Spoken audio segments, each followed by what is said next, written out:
প্রজাতন্ত্র দিবসের ভোররাতে পাতুলিয়ায় ভারত মাতার প্যান্ডেল পুড়িয়ে দেওয়ার অভিযোগ ঘিরে জোর রাজনৈতিক চাপানোত্তর। ঘটনাস্থলে বিজেপি নেতা কৌস্তব বাগচি। প্রজাতন্ত্র দিবসের ভোররাতে পাতুলিয়া পঞ্চায়েতের বটতলায় ভারত মাতার প্যান্ডেলে আগুন লাগিয়ে পুড়িয়ে দেওয়ার অভিযোগ করেছিল দুষ্কৃতীদের বিরুদ্ধে। 2019 সাল থেকে ওই অঞ্চলে সনাতনী হিন্দুরা ওখানে ভারত মাতার পুজো করে আসছেন, কিন্তু রাতের অন্ধকারে কে বা কারা ভারত মাতার প্যান্ডেলটি আগুন লাগিয়ে দেয়। খবর চাউর হতেই একজোট হয়ে ওই অঞ্চলের বসবাসকারী সনাতনী হিন্দু সম্প্রদায়ের মানুষজন ক্ষিপ্ত হয়ে ওঠেন। এরপরেই তারা রাস্তা অবরোধ করে প্রতিবাদে সোচ্চার হন। রহরা থানার পুলিশের হস্তক্ষেপে শেষ অবরোধকারীরা তাদের অবরোধ তুলে নেন। এদিকে খবর পেয়ে ঘটনাস্থলে পৌঁছায় বিজেপি নেতা তথা আইনজীবী কৌস্তব বাগচি। তিনি ভস্মীভূত প্যান্ডেলটি খতিয়ে দেখে প্রশাসনের বিরুদ্ধে একরাশ ক্ষোভ উগরে দেন। তিনি ক্ষোভের সঙ্গে বলেন, বারংবার হিন্দু ধর্ম ও সনাতন ধর্মের উপর আক্রমণ হচ্ছে। এই ধরনের ঘটনা মেনে নেওয়া যায় না। প্রশাসন যদি ব্যবস্থা না নেয়, হিন্দু ধর্ম রক্ষার জন্য যা যা করার দরকার হিন্দুরা করবে।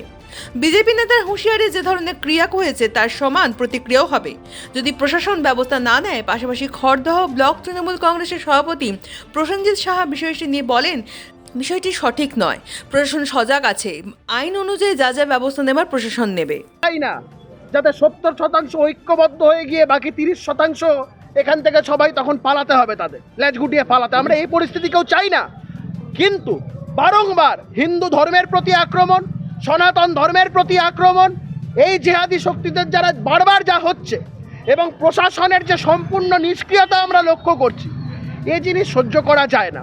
আমরা প্রশাসনকে বলেছি তারা যাতে আইনানুগ ব্যবস্থা নেয়।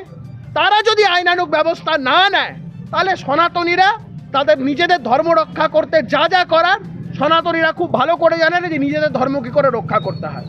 যা ক্রিয়া হয়েছে তার সমান প্রতিক্রিয়া হবে যদি প্রশাসন ব্যবস্থা না নেয়। পুজো কি আবার হবে, এখন করবে? সব কিছু হবে। জিহাদিদের আক্রমণের জন্য পুজো বন্ধ হয়ে যাবে? এ ভারতবর্ষ আমাদের, এ বাংলা আমাদের, হিন্দু বাঙালিদের হোমল্যান্ড আমাদের। এখানে জিহাদি শক্তিরা তারা যদি আমাদের 70%কে 30% মাথায় নেচে দমিয়ে দিতে চায়, তা আমরা হতে দেব না। 30% তাদের যে অকাত আমরা সেটা বুঝিয়ে দেবো, আমরা 70% সেটাও বুঝিয়ে দেবো।